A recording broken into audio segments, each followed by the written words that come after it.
Hey there, 8th graders. Welcome to today's Explainer. I am super excited to dive right into our writing workshop week with you. Today, we're focusing on a skill that's going to absolutely transform the way you write, and that is conducting peer feedback sessions. We spend a ton of time drafting our own paragraphs, building our own arguments, and checking our own grammar. But to truly sharpen our writing skills, well, we have to look outside ourselves. We have to learn how to effectively review our classmates' work, and honestly, just as importantly, how to receive their feedback on our own work.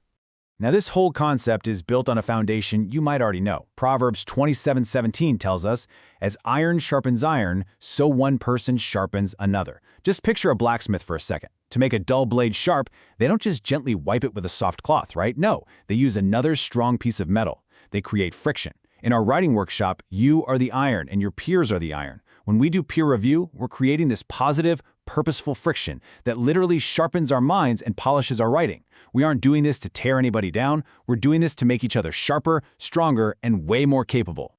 Okay, so here's our roadmap for today. We're going to cover 1. Iron sharpens iron. 2. Giving constructive feedback. 3. Accepting feedback openly. 4. Using peer suggestions. And 5. The godly learner philosophy. Let's jump right into Section 1. Iron sharpens iron.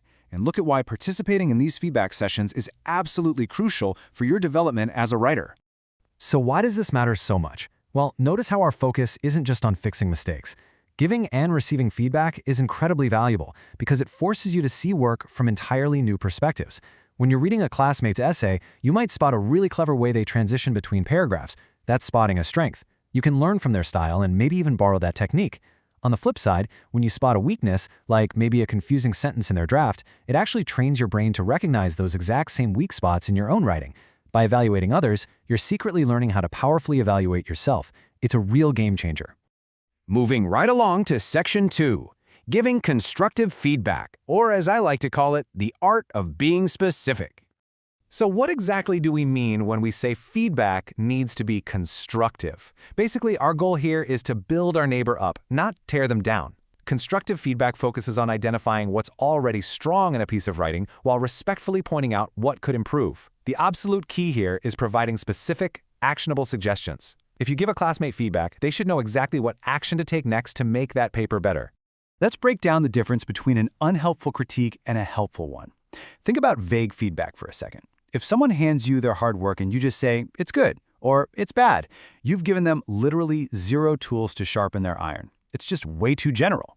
But contrast that with specific constructive feedback. Something like, "Your introduction grabs my attention, but your conclusion feels rushed." Do you see the difference there? You're affirming a strength, their awesome introduction, while pinpointing exactly where they need to focus their editing efforts, which is the conclusion. Here is another really great example of positive feedback paired with a specific suggestion. Imagine you're reading a peer's short story. You might tell them, "I like your use of dialogue. It makes the story engaging." You could add more details about the setting to help readers picture it. This is a fantastic critique. You're telling them exactly why their dialogue works, and then you're handing them a clear roadmap for their next draft. Add more setting details. It's kind, it's helpful, and for sure, it is highly specific. But listen, giving feedback is only half the equation.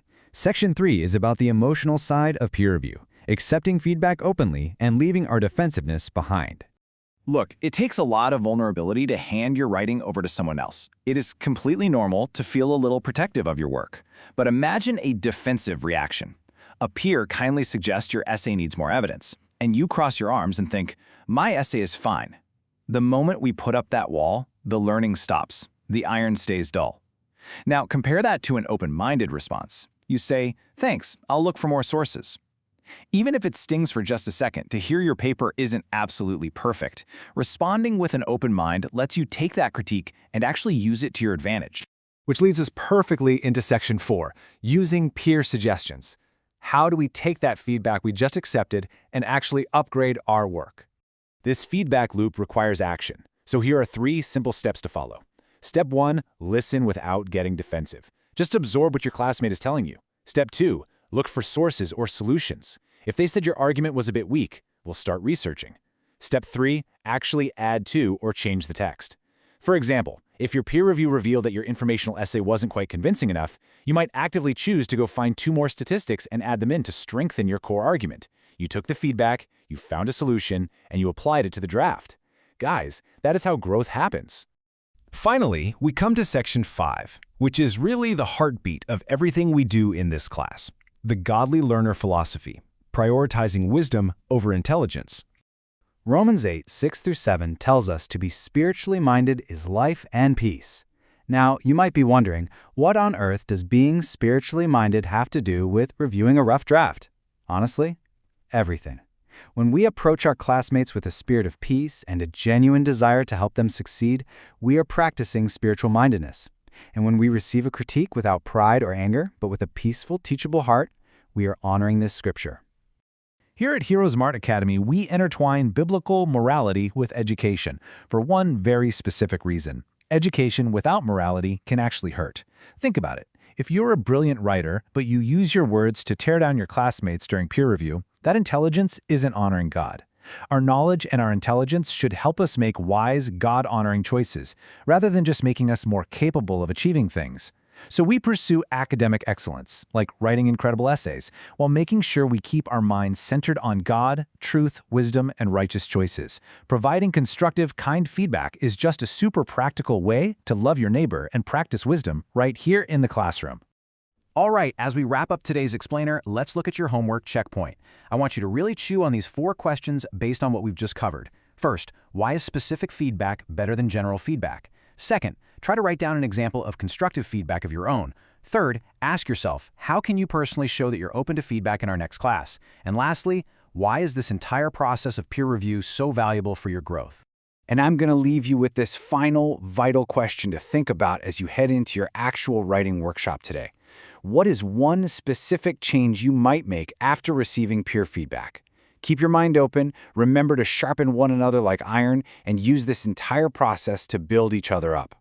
Awesome job today, 8th graders. I absolutely cannot wait to see how your writing improves.